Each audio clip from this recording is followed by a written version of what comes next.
Pakistan capital ఇస్లామాబాద్లో khadi జాతూర్ Kubra ఈ షియా mask మీద Friday prayers జరిగే సమయంలో ఒక భారీ బాంబు దాడి ఆత్మాహుతి బాంబు దాడి జరిగింది.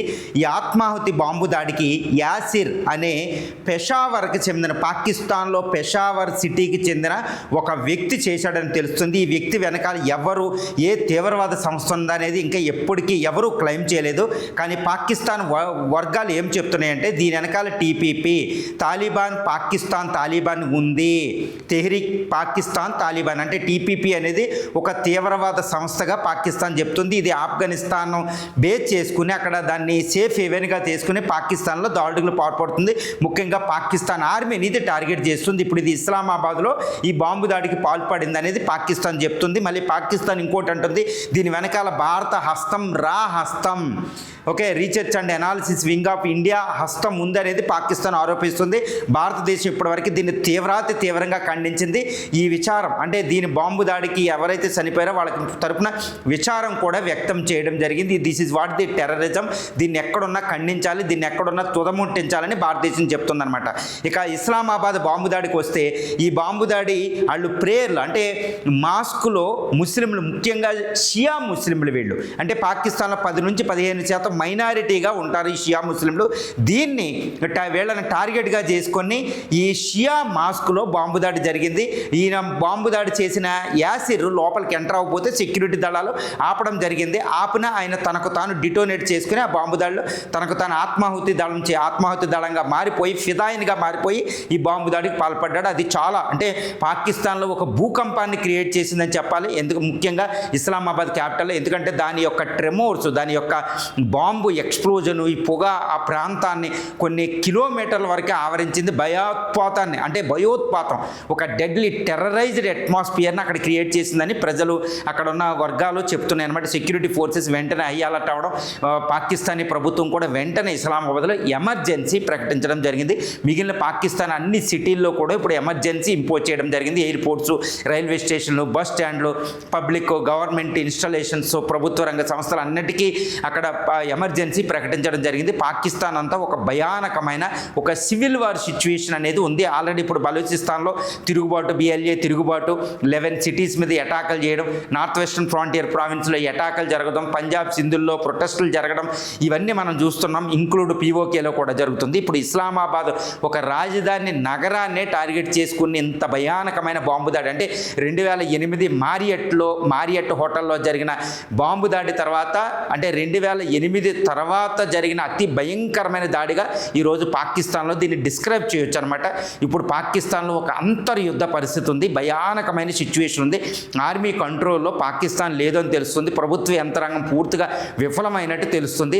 మరి ఎలా ఉండబోతుంది పాకిస్తాన్లో, ఏ రకంగా ఉండబోతుంది అనేది ఇప్పుడు తెలుస్తుంది. దీన్ని ఆసరా చేసుకుని పాకిస్తాన్ ఇప్పుడు ఈ రాత్రికే ఆఫ్ఘనిస్తాన్ మీద దాడి చేసే అవకాశాలు ఉన్నాయి. అంటే ఆఫ్ఘనిస్తాన్ని బేస్ చేసుకుని వస్తున్న తెహ్రీక్ ఈ పాకిస్తాన్ తాలిబాన్ TPP దీని కింద ఉంది అనేది పాకిస్తాన్ అసిమ్ మునీర్ బలంగా నమ్ముతున్నారన్నమాట. అందుకనే ఆఫ్ఘనిస్తాన్ని ఈరోజు ఎట్టి పరిస్థితుల్లో ఆఫ్ఘనిస్తాన్ మీద భారీ వైమానిక దాడులు F-16 ఫైటర్స్ను ఉపయోగించి ఉండే అవకాశాలు అనుకుంటున్నారు.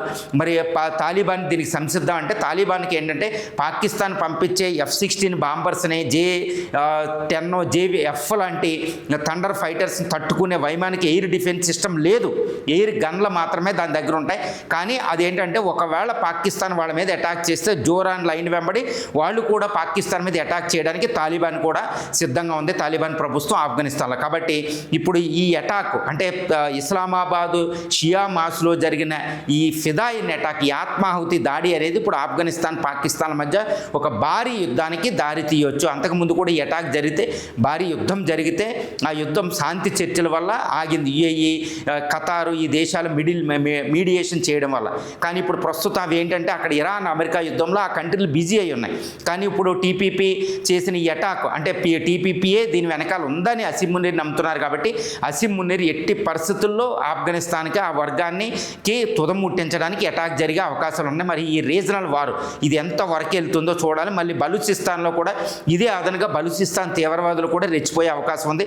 కానీ దీని వెనకాల బలూచ్ BLA కూడా ఉండొచ్చు అని ఇంకొక వర్గం కూడా పాకిస్తాన్లో చెప్తూ ఉన్నారు. పాకిస్తాన్ ఆర్మీకి మాత్రం ఇది ఒక బిగ్గెస్ట్ ఛాలెంజ్. ఎందుకంటే అటు తాలిబాన్ ప్రభుత్వం ఆఫ్ఘాన్ నుంచి వస్తున్న టీపీపీని నార్త్ వెస్టర్న్ ఫ్రాంటియర్ ప్రావిన్స్లో తట్టుకోవాలి. తర్వాత ఇస్లాం అంటే ఇప్పుడు వరకు అది పెంచి పోషించిన, అంటే పాముకి పాలు పోసి పెంచితే మళ్ళీ ఆ పాము కోటేస్తానట్టు ఇప్పుడు లష్కర్ ఈ తోయిబా, జైషీ మహమ్మద్ దాని అనుబంధ సంస్థలు కూడా దీని ఇప్పుడు పాకిస్తాన్ మీద ఎలా తిరగబడతాయో తెలియని పరిస్థితి అనమాట. మళ్ళీ ఈ బిఎల్ఓ బలూచిస్తాన్లో ఇవన్నీ ఏంటంటే ఒక అంతర్యుద్ధ పరిస్థితుల్లోనే దీని అంతా చక్కబెట్టాలంటే ఏదో ఒక దేశం మీద దాడి చేయాలి. భారత్ దాడి చేస్తే, భారత్ మీద చేస్తే అసలు కుదరదు అసీం మున్నీర్కి. కాబట్టి ఒక చిన్న అంటే ఒక అసలు బలహీనంగా ఉన్న, ఒక వీక్గా ఉన్న తాలిబాన్ మీద ఆయన వైమానిక దాడులు చేసి పాకిస్తాన్ సైన్యంలో ఒక కాన్ఫిడెన్స్ ఇచ్చే అవకాశం ఉంది. కాబట్టి ఎట్టి పరిస్థితుల్లో ఆఫ్ఘనిస్తాన్ మీద పాకిస్తాన్ భారీ దాడికి పాల్పడవచ్చు అనేది మనకు తెలుస్తుంది. కానీ పాకిస్తాన్ అంతా ఈరోజు ఒక అంతర్యుద్ధ పరిస్థితి ఉండి ఎమర్జెన్సీ విధించడం జరిగింది. దీన్ని అదనగా చేసుకుని బలూచిస్తాన్లో వందలో వేలాది మందిని ఊచకోతకు వస్తుంది పాకిస్తాన్ ఆర్మీ అని కూడా తెలుస్తుంది. కాబట్టి అక్కడ తీవ్ర ప్రతిఘటన కూడా ఉండే అవకాశం ఉంది. వాళ్ళే ఆత్మహత్యదాడుగా మారిపోతే మాత్రం పాకిస్తాన్ ఇంకా తీవ్రమైన ప్రమాదం ఉంది.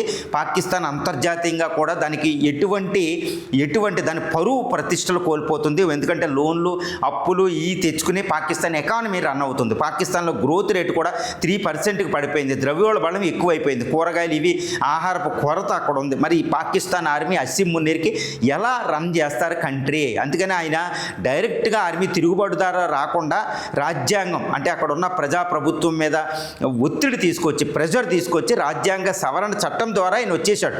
అంటే అడ్డదారులు ఆయన పాకిస్తాన్లో వచ్చిన 5వ ఆర్మీ జనరల్ అని చెప్పాలి. ఎందుకంటే ఫస్ట్లో అయూబ్ ఖానో, జియావుల్ హక్కో, ఈ ముషరాఫు వీళ్ళ తర్వాత వచ్చిన 5వ తరం లీడరే ఈ అసీం మున్నీర్ అనమాట. మరి ఈ అసీం మున్నీర్కి ఇది ఒక ఛాలెంజ్. అంటే పాకిస్తాన్లోనే ఆయనకు ఛాలెంజ్ ఉంది. మరి ఆర్మీని ఎగదోసి ఎలాంటి ఊచకోత కోస్తాడు, దీనికి అంతర్జాతీయ సమాజం ఎలా రియాక్ట్ అవుతుందో చూడాలి. కానీ ఆయన ఆఫ్ఘనిస్తాన్ మీద అటాక్ చేస్తే మాత్రం తాలిబాన్ మాత్రం చాలా తీవ్రమైన ప్రతిఘటన ఉండే అవకాశం ఉంది. కాబట్టి పాకిస్తాన్ అంతర్గత పరిస్థితి చాలా తీవ్రంగా ఇంకా తీవ్ర పరిణామాలు గెంటే అవకాశం ఉంది. అది ఒక బాంబులాగా ఒక పేలే అవకాశం ఉంది. అంటే ఒక టెర్రరిజాన్ని పోషించిన మదర్ ఆఫ్ ఇంటర్నేషనల్ టెర్రరిజం నేషన్గా, హోమ్ ఆఫ్ ఇంటర్నేషనల్ టెర్రరిజంగా మారిపోయిన పాకిస్తాన్కి ఈరోజు అదే టెర్రరిజం నుంచి దాని మనుగడకే అంటే దాని ఎగ్జిస్టెన్షియల్ ట్రబుల్లో ఈరోజు టెర్రరిజం నుంచి వచ్చింది. మరి దాన్ని భారత్ మీద నిందలేస్తే మాత్రం భారత్ తట్టుకునే పరిస్థితి లేదు. దాన్ని ఖండిస్తుంది. ప్రపంచంలో ఏ దేశం కూడా ఇది భారత్ దీని వెనకాల ఉంది అంటే నమ్మడానికి సాక్ష్యాలు ఉండవు, నమ్మలేని పరిస్థితి. కాబట్టి పాకిస్తాన్ ఇండియాని నిందిస్తే కాదు, అందువల్ల ఆఫ్ఘనిస్తాన్ మీద అది దాడి చేసే అవకాశాలు ఇక్కడ పుష్కలంగా ఉన్నాయి.